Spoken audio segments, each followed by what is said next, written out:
Stevie Nicks is one of the most celebrated women in rock, but her story has never been simple.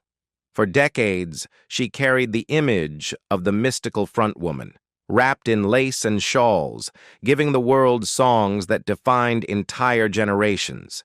Yet behind the stage persona is a woman who has lived with heartbreak, addiction, and choices that altered the course of her life. At 76, the legend still sings, but the life she leads today is far removed from the untouchable icon fans once imagined.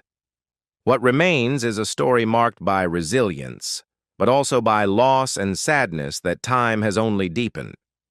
From Phoenix to fame. Stevie Nicks was born on May 26, 1948, in Phoenix, Arizona, into a family that rarely stayed in one place. Her father, Jess Nicks, worked in the food industry, moving the family from state to state, while her mother, Barbara, provided stability as a homemaker and teacher.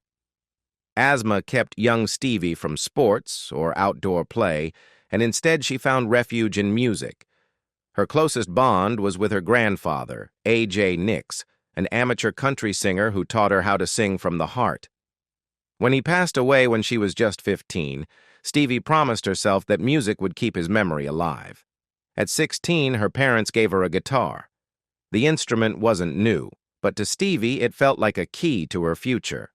She began writing songs, shyly performing at school gatherings. By the late 1960s, her path crossed again with Lindsey Buckingham at Menlo Atherton High School in California. Their voices blended with uncanny ease, planting the seed of a creative and romantic partnership that would later change rock history.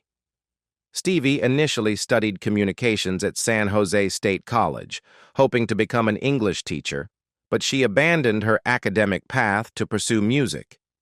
She worked odd jobs, waitressing, cleaning houses, and even scrubbing floors, while writing songs with Buckingham.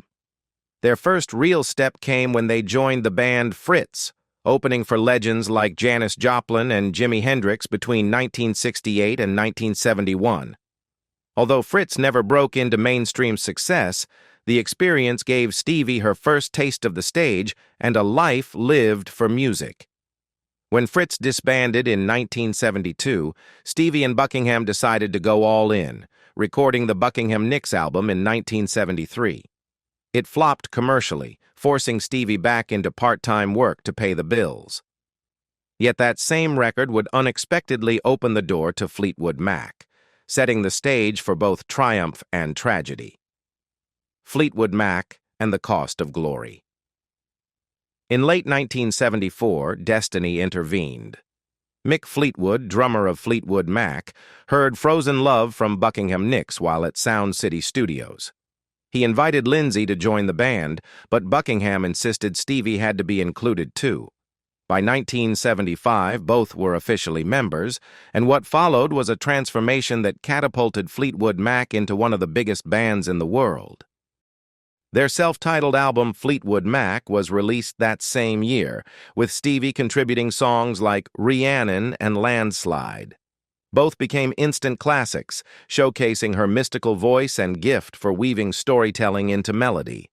By 1977, the band released Rumors, an album recorded amid personal chaos. Relationships within the group were collapsing. Stevie and Lindsey's romance disintegrated just as they were writing songs about each other. Dreams, written by Stevie in just one afternoon, became Fleetwood Mac's only Billboard Hot 100 #1 hit. Lindsey answered with the bitter anthem, Go Your Own Way. The irony of Rumors was that its very turmoil made it timeless. Fans heard the heartbreak in real time. Every lyric was a confession, every song a wound. The album went on to sell over 40 million copies, but behind the glittering success was a woman unraveling. Stevie was at the height of her fame, adored worldwide, yet her private life was a storm. Her affair with Mick Fleetwood further complicated the fragile band dynamic, especially as he was still married. The band became a soap opera in motion, its personal dramas feeding the music but cutting deep scars into Stevie's life. The pressure only grew in the years that followed. With Tusk in 1979 and non-stop touring, Stevie relied increasingly on cocaine to keep up with the demands of superstardom. She became trapped in a cycle of exhaustion and addiction.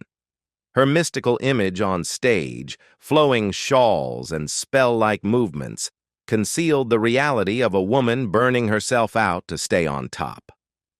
Behind every ovation was the unspoken truth. Success had come at a devastating cost: solo stardom and personal collapse. By the early 1980s, Stevie Nicks had become more than just a member of Fleetwood Mac. She was an icon in her own right. In 1981, she released her debut solo album, Belladonna. It entered the charts at #1, a feat almost unheard of for a woman in rock at the time. Songs like Edge of 17 and Stop Dragging My Heart Around with Tom Petty cemented her as a solo powerhouse. Belladonna proved Stevie could carry her own career while still holding her place in Fleetwood Mac. But behind the triumph, her personal life was spiraling. Her grueling schedule, Fleetwood Mac tours interspersed with solo projects, left her exhausted and increasingly dependent on drugs. Cocaine became her coping mechanism, a way to push through fatigue and fear. Doctors warned her that the cartilage in her nose had been severely damaged. She entered the Betty Ford Clinic in 1986, determined to break free, but what came next nearly destroyed her. Following rehab, a doctor prescribed her Klonopin, a tranquilizer meant to keep her stable. Instead, it dulled her spirit and stole nearly a decade of her life. Unlike cocaine, which had fueled her manic energy, Klonopin left her numb. She gained weight, withdrew from friends, and worst of all, stopped writing. For an artist whose very identity was built on transforming pain into music, the silence was devastating. Years later, Stevie admitted that Klonopin had destroyed me more than cocaine ever did. Her relationship suffered too. In 1983, just months after her best friend Robin Snyder died of leukemia, Stevie married Robin's widower, Kim Anderson, believing it was the best way to care for Robin's newborn son. But grief is not the same as love. The marriage collapsed after only 8 months, leaving Stevie haunted by regret. "It was the biggest mistake of my life," she later confessed. Even as her solo albums The Wild Heart and Rock a Little kept her in the spotlight, Stevie was losing control privately. By the end of the decade, she had become a cautionary tale, an icon battling to save not just her career, but her very self. The 1990s, betrayals, silenced songs, and the fight for her voice. The 1990s brought both revival and heartbreak for Stevie Nicks. Though she was still seen as the mystical queen of rock, cracks in her career and personal life were more visible than ever. One of the deepest wounds went all the way back to the Rumors era. Stevie's song, Silver Springs, a raw response to her breakup with Lindsey Buckingham, had been cut from the album in 1977. It was a decision she never forgave, one she saw as silencing her side of the story. For decades, Silver Springs remained a hidden gem, buried as a B-side while Go Your Own Way, Buckingham's version of the breakup, dominated the airwaves. To Stevie, the exclusion symbolized how easily a woman's voice could be pushed aside. By 1997, fate gave her a chance at vindication. Fleetwood Mac reunited for the dance, and Stevie performed Silver Springs live, locking eyes with Buckingham in a moment that fans still describe as electric. It was more than a song. It was a reclamation of power, a declaration that her voice would not be erased. The performance reignited interest in her career and reminded the world of her enduring strength. But the years leading up to that moment had been brutal. After leaving Fleetwood Mac in 1991, Stevie drifted into a period of near silence. Klonopin still had its grip on her, and she described those years as a fog in which she barely recognized herself. Her voice, once ethereal and commanding, had begun to falter. Decades of screaming over stage monitors without proper training had taken their toll. Critics noted the strain, some even questioning if her career was finished. Refusing to give in, Stevie made a pivotal choice in 1998. She began vocal training with coach Steve Real, who introduced her to breathing exercises and vocal care she had never practiced before. It was humbling to start over after years of fame, but she committed herself to the work. Slowly, she rebuilt her strength. For the first time in years, she felt control over her own sound. The 1990s showed Stevie at her most vulnerable, facing the betrayal of her song's erasure, the damage of years lost to medication, and the terrifying possibility of losing her voice. Yet, by the decade's end, she proved she could fight back, reclaiming not only her music, but also her sense of self. Loss, isolation, and the weight of time. As the new millennium began, Stevie Nicks seemed to be entering a period of stability. Her 2001 solo album Trouble in Shangri-La reminded fans of her lyrical magic, and Fleetwood Mac's reunion tours continued to sell out arenas. Yet behind the applause, the weight of time and loss pressed heavily on her.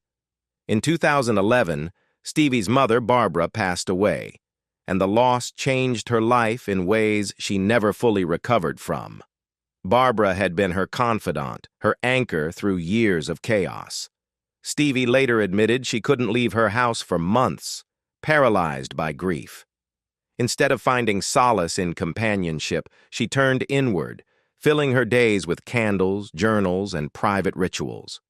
She described feeling her mother's presence still guiding her, whispering warnings about her health or nudging her through small decisions. What to outsiders looked like isolation, Stevie considered a form of spiritual connection. But the most devastating blow came in 2022 with the death of Christine McVie, her closest friend and creative partner in Fleetwood Mac. Stevie called her "my best friend in the whole world," and admitted that with Christine gone, there was no reason for Fleetwood Mac to continue. Unlike past lineup changes or bitter fights, this loss was final. The band, which had survived breakups, betrayals, and lawsuits, could not survive without Christine's calming presence.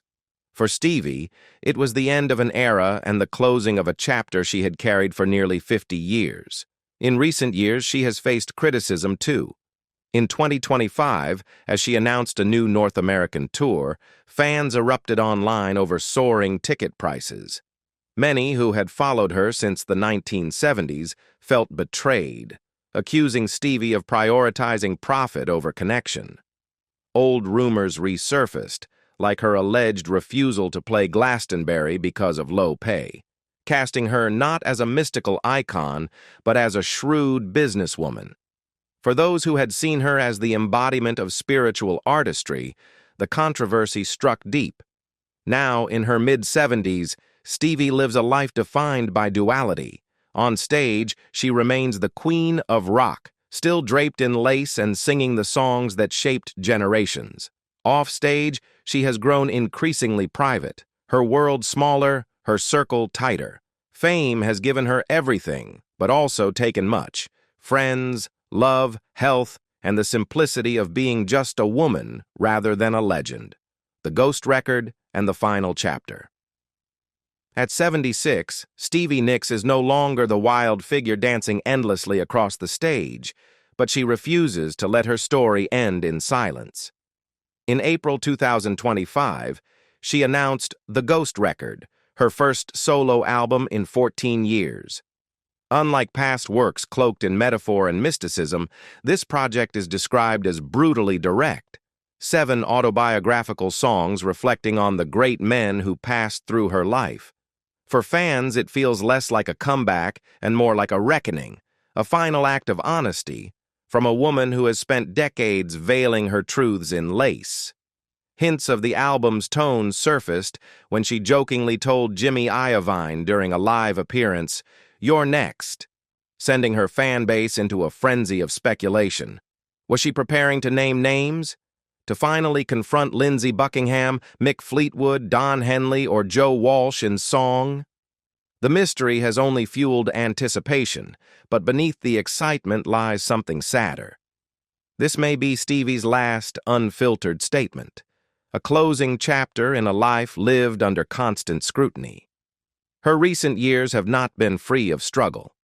A shoulder injury in 2025 forced her to postpone summer shows, and the backlash over high ticket prices reminded her that even legends are not immune to criticism. Yet she continues to take the stage, still wrapped in her signature shawls, singing with the husky voice that time has weathered but not erased. Each performance is now layered with history, every lyric carrying decades of loss, survival, and longing. What defines Stevie today is not the magic of youth or the chaos of her prime, but the endurance to stand after it all. She has lived through addiction, heartbreak, betrayal, and grief. She has lost the people she loved most, her grandfather, her mother, her best friend Christine, and yet she continues to create. For Stevie Nicks, music has always been both wound and remedy. And as she prepares to release the Ghost record, it feels less like an album and more like a final testimony, a way of leaving behind what she once called something sacred for the generations who will follow. Stevie Nicks has given the world decades of music born from pain, choices, and survival. Now at 76, her life is quieter, more fragile, and tinged with sadness, but her songs remain eternal. Which Stevie Nicks song has touched your life the most? Tell us in the comments, and don't forget to like, subscribe, and hit the bell for more untold stories of music's greatest legends.